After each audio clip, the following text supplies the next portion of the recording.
మీకే సోషల్ మీడియాలో చాలామంది మిమ్మల్ని అంటే కామెంట్లు పెట్టడం జరుగుతుంది. అంటే ఇంతకుముందు మనం ఆఫ్ కెమెరాలో మాట్లాడినాం కాబట్టి అట్లాంటి వాళ్ళకి తెలియాలి కాబట్టి సో మీకు కామెంట్లు చేస్తూ ఉన్నారు కదక్క. సో వాళ్ళ గురించి ఏం మాట్లాడతారు మీరు?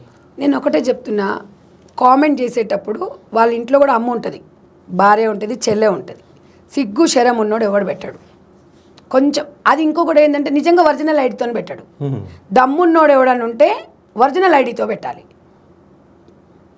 ఒరిజినల్ ఐడి ఉన్నోడు నిజంగా పెట్టాడు. ఎందుకు అంటే నాకు అడిగిన క్వశ్చన్కి నాకు ఇట్లా అనిపించింది, నేను చెప్పిన నీ అభిప్రాయం తెలియజేయి.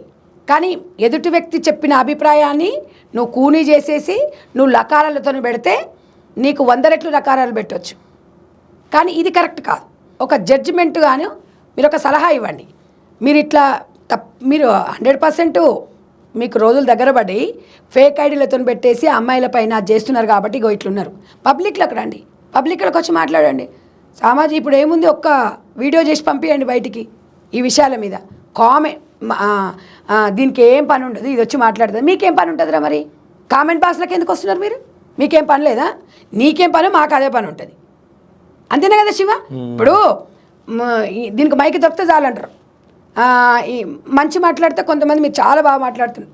అందరూ ఏమన్నారండి, 80% అందరూ మీకు సరైన టైంని ఇస్తున్నారు, మీకున్న అవగాహన మాట్లాడుతున్నారు. ఒక 10-20% వాళ్ళకి చెప్తున్నాను. ఆ బ్యాడ్ కామెంట్స్ పెట్టేటప్పుడు లకారాలతో మీ అమ్మ కూడా అదే, నీ పిల్లం అదే, నీ చెల్లె అదే, నీ బిడ్డ అదే. అది గమనించండి. అది ఆలోచించుకోరు వీళ్ళు. ఏదో కామెంట్ పెట్టేసి అరే పని పాట లేదని కొంతమంది అంటారు. మరి మీకేం పని పాట లేదా? ఎందుకు కామెంట్ బాక్స్లోకి వస్తారు? అసలు పని ఉన్నాడు కామెంట్ బాక్స్లోకే రాడు. మీ అభిప్రాయం అనేది వ్యక్తపరచాలి. ఎందుకంటే మేము కామెంట్స్ పెట్టే వాళ్ళని ఒక సమాజంలో ఒక గౌరవప్రదంగా చూస్తాం. మీ అభిప్రాయాలను బట్టి మేము మాట్లాడతాం ఇక్కడ. కాబట్టి మీరంటే మాకు చాలా రెస్పెక్ట్.